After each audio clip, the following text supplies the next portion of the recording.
Hello friends, tips and techniques YouTube চ্যানেলে আপনাদের সবাইকে স্বাগতম।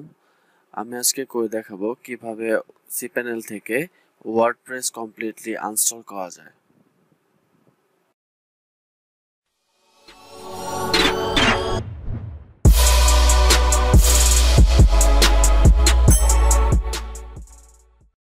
সো প্রথমে আমাদের যেটা করতে হবে, আমাদের ফার্স্টে আনস্টল করতে হলে আমাদের আগে cPanel যেতে হবে। cPanel আমরা আসার পরে এখানে আমাদের ইউজার নেমের পাসওয়ার্ডটা আমরা দেব, যেটা কিনা আমার অলরেডি দেওয়া আছে। তারপর আমরা লগ ইনে প্রেস করব। লগ ইনে প্রেস করার পরে আমরা মাউস স্ক্রলিং করে নিচে নামবো, দেখব কোথায় সফটওয়্যার অ্যাপস ইনস্টলার আছে।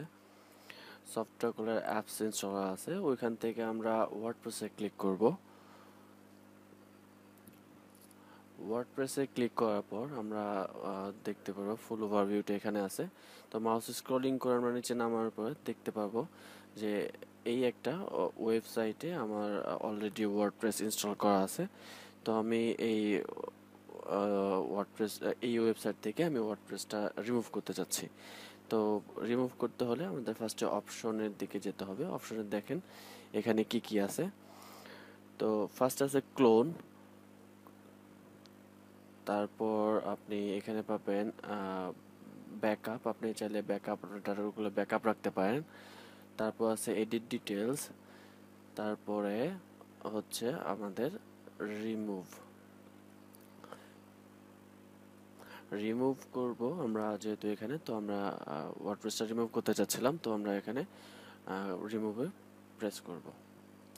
প্রেস করার পরে আমাদের এখানে ফুল ডিটেল চলে আসবে আমাদের ওয়ার্ডপ্রেসে, যে আমাদের ওয়ার্ডপ্রেসে কি কি ডাটাগুলো ছিল সব কিছু এখানে দেখা যাবে। এখান থেকে সব কিছু আপনারা দেখতে পারবেন। তারপরে আমরা এখানে রিমুভ ইনস্টলেশনে এখানে আমরা প্রেস করব।